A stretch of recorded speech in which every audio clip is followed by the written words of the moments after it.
안녕하세요, 윤 대표님. 오늘 나온 관심 지역을 대상으로 한 여론조사가 몇 개 나왔죠.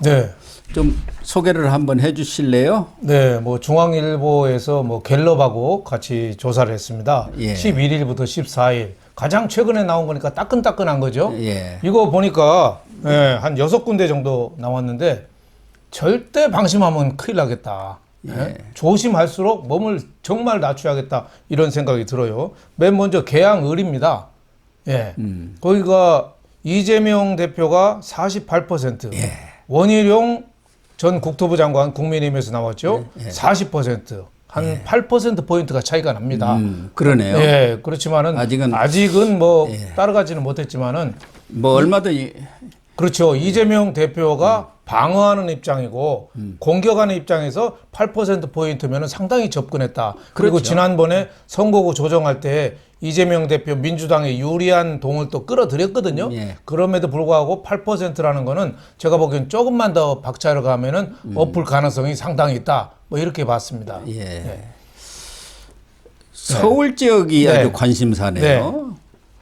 중송동 갑, 윤희숙, 전현희 두 여성이 맞붙었는데 39대 39 똑같이 나왔네요. 그렇죠. 저는 이게 농구 경기할 때 마지막 똑같이 가다가 슛 하나 던져서 뭐 부저 슛이라고 그러나요? 하여튼 부저 올릴 때 넣는 그럴 정도로 지금 긴박하게 돌아가고 있어요. 또 하나는 동아일보가 리서치에서 14, 15일 조사한 종로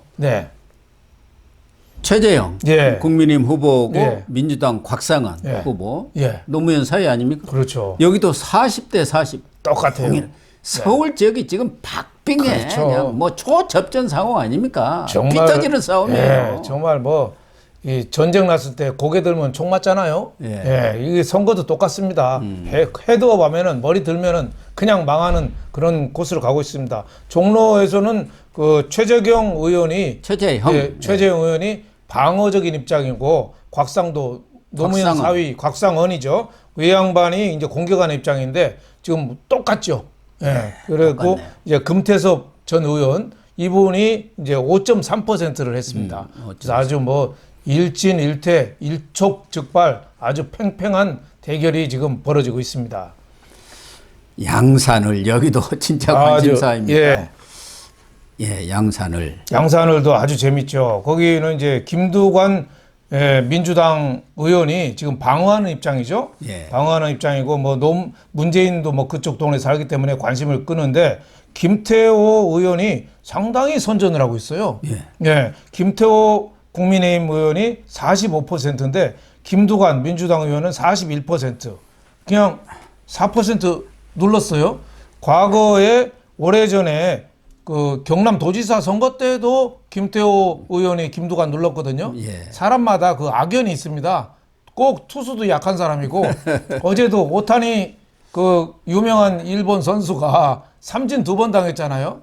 자기가 안 맞는 투수래요. 그러니까 삼진 2번 모자까지 그냥 벗겨질 정도로 그 유명한 선수가 그럴 정도로 이 김두관 민주당 의원은 김토한테는 뭔가 좀 안 되는 것 같습니다. 그러나 이것도 여론조사 기관에 따라서는 또 뒤집힌 것도 있습니다. 그렇죠. 지금 그러니까 다 오차 범위내 아닙니까? 플러스 마이너스 4.1입니다. 오차 범위가 한 8%가 되기 때문에 방심하면 안 되죠. 거의 뭐 같다고 봐야 하고 수원병 참 수원성 싸움에서 5곳 한두 곳은 찾아와야 하는데요. 수원병에서는 국민의힘 박문규 후보가 35%. 전 산자부 장관 아니에요? 산자부 장관 뭐 몇 달 만에 그냥 바로 투입했죠. 수원에 5개 선거구를 지난 선거에서 민주당이 다 뺏겼어요. 그래서 도전을 했는데 김용진 민주당 의원이 44%. 아직은 9%포인트가 차이가 납니다. 이것도 많이 지금 붙였어요. 하지만은 9%포인트라는 건 좀 차이가 나기 때문에 잘 하긴 합니다만은 좀 더 박차를 가해야지 뒤집을 수 있다. 이 김용진이라는 사람이 그 이재명 측근 7인의 그 소속이고 정부 조정실장하고 있지 이번에 3선 도전이거든요. 근데 재밌는 게 그 수원 병에서는 없다 모름을 대답한 사람이 30대에서는 36%, 18세에서 29세 20대가 주로 되죠. 그거는 39%. 그러니까 없다 모른다가 젊은 사람들이 한 40% 가까이 돼요. 그러니까 앞으로 선거운동을 얼마나 참신하게 하느냐, 얼마나 젊은이들을 표로 끌어들이냐에 따라서 얼마든지 뒤집을 수 있다고 봅니다. 네. 이 충청권에서는 홍성 예산 여기가 또 관심 지역인데 그렇죠.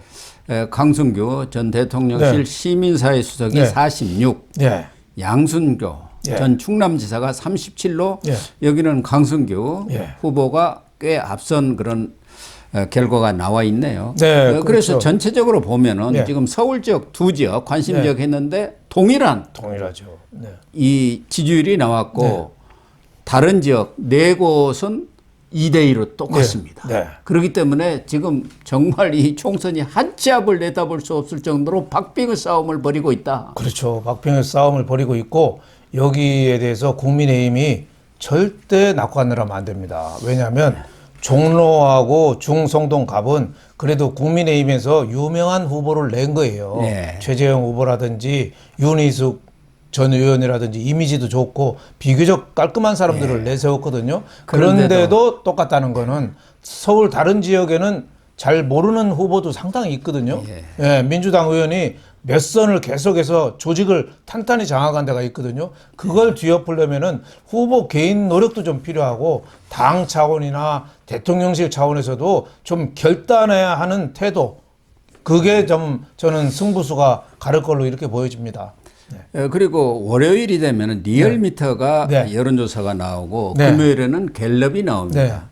월요일 지금 막 나온 리얼미터 여론조사를 보면은 윤석열 대통령 국정운영에 대한 평가 긍정이 38.6으로 1.6%가 지난주보다 빠졌고 부정은 58.4로 2.3%가 올라갔습니다. 최근에 여론조사 동향을 보면 41.9%까지 올라갔다가 41.1, 40.2, 38.6 지금 계속 또 빠지고 있는 이 상황이 왜 이렇게 된 건지 또 정당 지지율도 국민의힘이 37.9로 4.0%가 지난주에 비해서 빠졌습니다.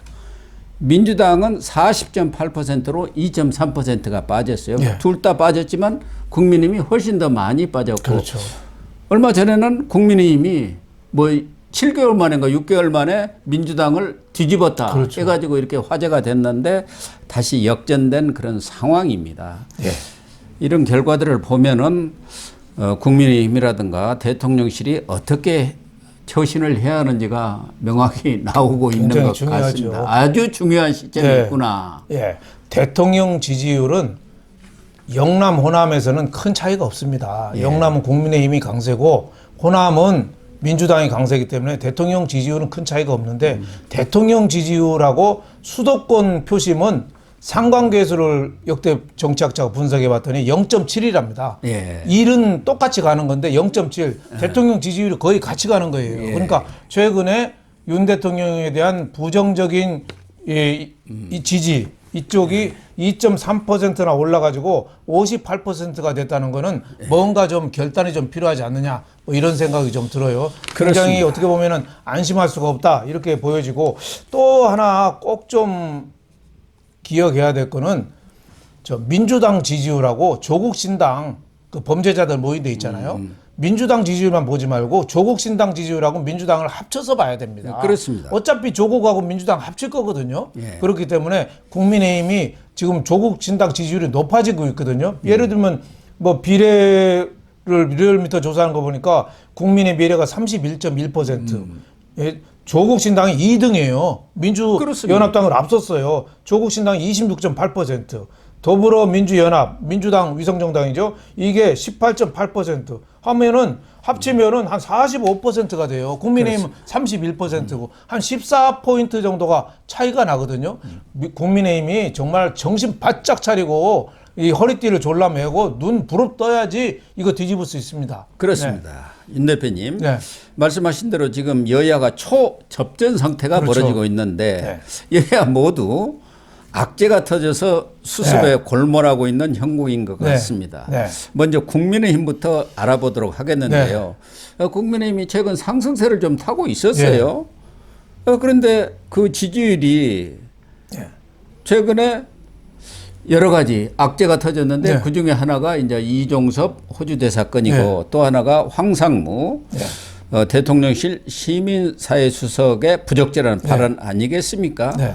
그러면서 수도권 판세가 멈칫. 네. 특히 서울이 그동안은 박빙 무세에서 네. 박빙 열세로 돌아섰다는 게 전문가들의 분석 아니겠습니까? 그렇죠. 아무래도 수도권이 새로 나오는 뉴스에 굉장히 민감하게 반응합니다. 그리고 스윙보터 중도층이 많기 때문에 아직 누구를 찍은가 어느 당을 찍은가 결정 안 한 사람들이 많아요. 네, 서울에서 발언이 그렇죠. 어떻게 이느냐에 따라서 새로 나온 뉴스에 어떻게 보면은 민감하게 이렇게 반응을 하기 때문에 여기에 대해서 좀 뭔가 대책이 좀 필요하지 않느냐 이런 생각이 들어요. 아니 2020년에 4년 전에 경기도 수도권 다 합쳐서 121석 중에서 국민의힘이 16석밖에 못했어요. 그렇죠. 예, 서울에서는 49석 중에서 8석밖에 못했어요. 그거 왜 참패했습니까? 근소한 차로 다 진 거예요. 근소한 차로. 그러니까 여기에 대해서 뭔가 좀 엎어버려야 되는데 제가 보기에는 세 가지 때문에 그래요.